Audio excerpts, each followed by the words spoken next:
وزیر اعظم نے کہا ہے دہشت گردی کے حوالے سے کہ بس بہت ہو گیا، اب دہشت گردی کا سر کچلنا پڑے گا۔ یہ ان کی سٹیٹمنٹ ایک ایسے موقع کے اوپر آئی ہے جب پچھلے چند روز کے اندر دہشت گردی کے واقعات کے اندر پاکستانی فوج، پولیس، سویلین کی شہادت کی تعداد جو ہے اس میں بہت زیادہ اضافہ ہو رہا ہے۔ پچھلے صرف 24 گھنٹے کے اندر ہی، کل رات جب میں یہ پروگرام کر رہا تھا تو کرنل جنید اور میجر طیب شہید، ان کی خبر جس میں 11 ٹوٹل پاکستانی فوج کے افسر اور جوان شہید ہوئے، آج دوسری خبر میں میجر سبتین جو ہے ان کی شہادت ہوئی ہے۔ تو یہ ایک لمحہ فکریہ ہے پاکستان کے لیے کہ ان واقعات کا تدارک کرنا ہے، روکنا ہے پوری قوت کے ساتھ اور ایک تدبیر کے ساتھ، ایک حکمت عملی کے ساتھ، ایک جامع پلان کے ساتھ، کہ یہ ختم بھی ہو دہشت گردی کی لہر اور دوبارہ سر اٹھانے کا اس کو موقع بھی کبھی نہ ملے۔ پرائم منسٹر نے کہا کہ ایک سٹیٹمنٹ ان کا سن لیں پھر آگے چلتے ہیں۔ میری سپہ سالار سے میٹنگ ہوئی ہیں۔ سپہ سالار کا حوصلہ، ان کی سوچ انتہائی پختہ اور عزم انتہائی جوان ہے۔ میں سمجھتا ہوں کہ 24 کروڑ عوام اس وقت پوری طرح یکسو ہیں کہ ان خوارج کا مکمل ہمیشہ کے لیے خاتمہ کیا جائے۔ انف از انف۔ پاکستان کے ساتھ لڑنا اور پاکستان کو بچانے کے لیے لڑنا، یہ لکیر کھینچی جا چکی ہے ان کے خون سے، اور اس خون کی لکیر کو اب کوئی پامال نہیں کر سکتا۔ ہم اس کی اجازت نہیں دیں گے بالکل، کہ اب وقت آ گیا کہ ہم اس کا مزید انتظار نہیں کر سکتے۔ یہ آگ اور پانی کا کھیل یہ اب نہیں چل سکتا۔ بالکل وقت آ گیا ہے کہ اس کے اوپر فیصلہ کن اگر ہم اقدامات نہیں اٹھائیں گے تو قوم اور اللہ تعالیٰ ہمیں معاف نہیں کرے گا۔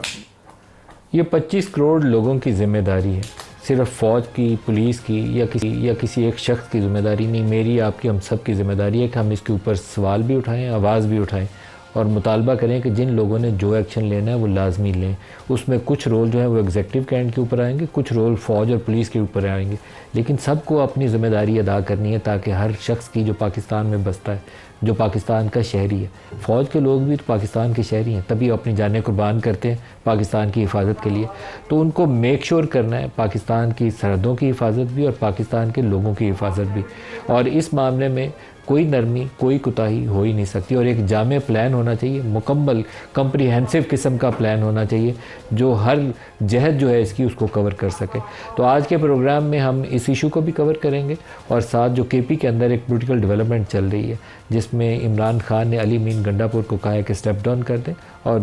شیخ وقاص اکرم نے ایک اپنی ٹویٹ کے ذریعے بتایا کہ انہوں نے تحریری طور پر گورنر ہاؤس کے کسی آفیشیل کو وہ استعفے کی ریسیونگ بھی کرا دی ہے، لیکن گورنر صاحب کہتے ہیں استعفیٰ ملا نہیں، ملے گا تو فیصلہ کریں گے، اور سہیل افریدی کو عمران خان نے نامزد کر دیا۔ اب سہیل افریدی کے نام کے اوپر کافی زیادہ لیدے ہو رہی ہے۔ حکومت وقت جو ہے اس کا خیال یہ ہے کہ یہ کام ہو ہی نہیں سکتا، ہم تو اپنا بندہ لے آئیں گے۔ مختلف ان کے جو لوگ ہیں یہ اسٹیٹمنٹ دے رہے ہیں کہ ہم اپنا بندہ لے آئیں گے، کیونکہ پی ٹی آئی میں کو 35 کے قریب تو اراکین جو ہیں وہ ایز انڈیپینڈنٹ ہیں، ان کے پاس پارٹی ٹکٹ نہیں ہے، تو معلوم نہیں کہ وہاں صورتحال کیا ہوگی، لیکن یہ جو کیوس ہے، یہ جو افراتفری ہے سیاسی میدان کے اندر،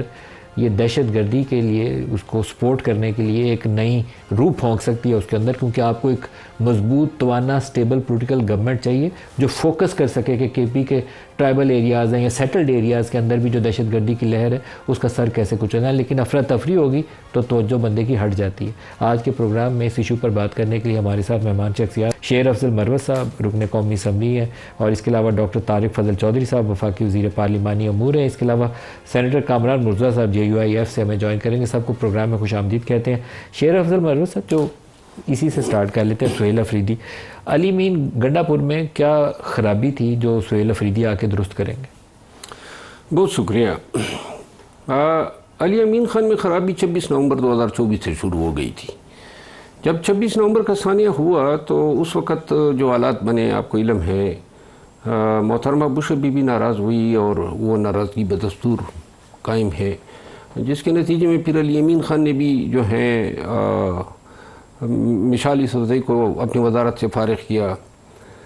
اس دوران جو ہے خان صاحب توقع کرتے آئے ہیں کہ اسلام آباد کی سڑکوں پہ جو ہیں احتجاجی تحریک پہنچے گی۔ 26 نومبر کو جو تجربے ہوئے، علی امین خان لوگوں کو لائے تھے لیکن لوگ ان سے کنٹرول بھی نہیں ہوئے، اور اس کے بعد کسی سے بھی کنٹرول ہونے کی امید نہیں کی جا سکتی۔ یہ واقعات پھر بش بی بی کے ساتھ مراسم کا خراب ہونا، اور اس کے بعد جو ہیں پارٹی کے اندر خلفشار کا بڑھنا، اسد قیصر صاحب اور شاہرام ترکی صاحب کے بھائیوں کو فارغ کرنا، پھر علیمہ خانم سے جو ہیں جو واقعات آئے، لیکن سب سے بڑھ کر جو ان کی آخری ملاقات ہوئی ہے وہ بیسیکلی استعفیٰ دینے میں اس نے یا مانگنے میں کلیدی کردار ادا کیا۔ اس آخری ملاقات میں علی امین خان نے مجھے بتایا جس دن ملاقات ہوئی، شام کو میری ان سے ملاقات ہوئی تو انہوں نے کہا کہ میں نے خان صاحب کو بتایا کہ جو جس طرح خاندان کے لوگ مداخلت کر رہے ہیں پارٹی کے معاملات میں اور میرے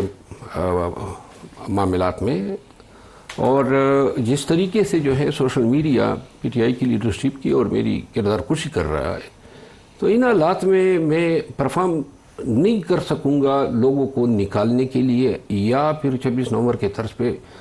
لوگوں کو اسلام آباد لانے میں۔ اور خان کو انہوں نے کہا کہ میں نے بتایا کہ 1.5 سے 2 سالوں تک مجھے آپ کی رہائی نظر نہیں آ رہی ہے۔ میرا خیال یہ ہے، ذاتی طور پہ میری رائے یہ ہے کہ خان صاحب تو اس حوالے سے مکمل مایوس ہوئے ہوں گے، کیونکہ خان صاحب اچھی طرح سمجھتے ہیں اور ہم سب اچھی طرح سمجھتے ہیں کہ خان صاحب کی رہائی جو ہے وہ پنہا ہے جب تک احتجاجی طاقت جو ہے وہ اسلام آباد کے سڑکوں پہ نظر نہیں آتی ہے، اور علی امین خان دوبارہ ایسا کوئی ارادہ نہیں رکھتے تھے 26 نومبر کے طرز پہ،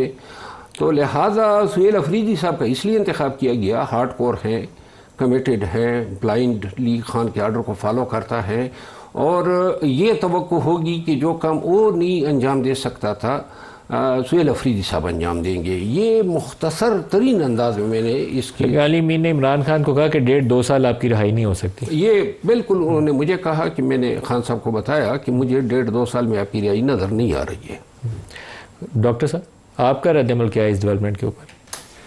جی ملک صاحب، میں بالکل اس پہ بات کرتا ہوں، لیکن جو آپ نے اپنے پروگرام کے ابتدا میں بات کی ہے تھوڑی سی بات اس حوالے سے کروں گا جو کہ انتہائی اہم ہے۔ دیکھیے کل جو ہم نے خبر دیکھی کہ پاک فوج کے کرنل جنید اور میجر طیب اور اس کے بعد میجر سبتین 3 افسران اور اس کے بعد 9 ہمارے جوانوں کی شہادت، اور اغذیہ ایجنسی میں، اور میجر سبتین کا تعلق جو ہے کوئٹہ سے تھا۔ دیکھیں یہ وہ قربانیاں ہیں جو بڑی لازوال ہیں، اور پاکستان کے ہمارے مسلح افواج کے جوان افسران جس طرح وطن عزیز پہ اپنی جان نچھاور کر رہے ہیں، اس کے لیے قوم کے اندر جو ریزالو ہے اور قوم کے اندر جو یونٹی ہے اور سپورٹ ہے وہ بڑی ضروری ہے۔ اس کو میں لنک کروں گا کے پی کی صورتحال کے ساتھ۔ آج اس طرح پرائم منسٹر صاحب نے بات کی ہے کہ 24 کروڑ جو عوام ہے ان کا یکسو ہونا بہت ضروری ہے، یہ بڑی امپورٹنٹ بات ہے، اور ان شہداء کے خون سے جو لکیر کھینچی گئی ہے وہ لکیر کیا ہے؟ وہ یہ ہے کہ آپ نے لکیر کے ایک طرف وہ لوگ ہیں جو اپنی افواج کے ساتھ کھڑے ہیں اور دہشت گردوں کا خاتمہ چاہتے ہیں اور پاکستان میں امن چاہتے ہیں، دوسری طرف وہ لوگ ہیں جو دہشت گردوں کی سہولت کاری کر رہے ہیں ڈائریکٹ یا انڈائریکٹ۔ اگر آپ ان کے موقف کی تائید بھی کرتے ہیں کسی بھی حوالے سے تو اس کا مطلب یہ ہے کہ آپ ان کی سہولت کاری کر رہے ہیں، اور انفارچونیٹلی پاکستان تحریک انصاف میں آپ کو ایسے سیگمنٹ نظر آتے ہیں کہ جو آج آپ دیکھیں، میں آپ کو مثال دے دیتا ہوں کہ کل میں ایک پروگرام میں تھا آپ ہی کے چینل پہ، تو اس میں ڈاکٹر ہمایوں مومن صاحب ہیں، سینیٹر ہیں، میں ان کا نام لے کے آپ کو بتاتا ہوں، انہوں نے کہا جی کہ 3 سٹیک ہولڈر ہیں جو دہشت گردی کی جنگ اس وقت پاکستان کی افواج اور ہمارے سارے عسکری ادارے اور انٹیلیجنس کے ادارے لڑ رہے ہیں، اس کے 3 سٹیک ہولڈر ہیں، ایک افغان حکومت اور افغان عوام، دوسرے ٹرائبل عوام، اور تیسرے جو ہیں وہ اپنی گورنمنٹ کا انہوں نے کہا، اور ان سے بات چیت ضروری ہے۔ وہ بھائی خدا کے لیے کیا اس میں افواج جو شہادتیں دے رہے ہیں وہ سٹیک ہولڈر نہیں ہے؟ کیا پاکستان کے باقی عوام جو صرف وہاں پہ تو نہیں، پوری ہماری یہاں پہ یہ جنگ جو ہے اس سے نقصان چاروں صوبوں میں ہو رہا ہے، ہر جگہ کے اوپر ہو رہا ہے، تو ایک عجیب سی سوچ اور ایک عجیب سی انہوں نے اپنی اس کے اوپر ایک میکانزم مائنڈ سیٹ بنایا ہوا ہے تحریک انصاف نے جو بالکل کلیئر نہیں ہے۔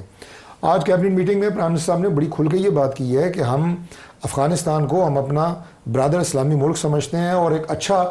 پڑوسی کے طور پہ اس سے تعلق رکھنا چاہتے ہیں، لیکن وہاں سے جو دراندازی ہو رہی ہے اور دہشت گرد بارڈر کراس کر کے افغانستان کا پاکستان آ رہے ہیں، یہ افغان گورنمنٹ کو ہم نے کئی دفعہ پہلے بھی بتایا، اور ابھی بھی انہوں نے جو ڈیفنس منسٹر ہیں انہیں کہا ہے کہ آپ تشریف لے جائیں اور 2 ٹوک الفاظ میں یہ بات کریں افغان گورنمنٹ سے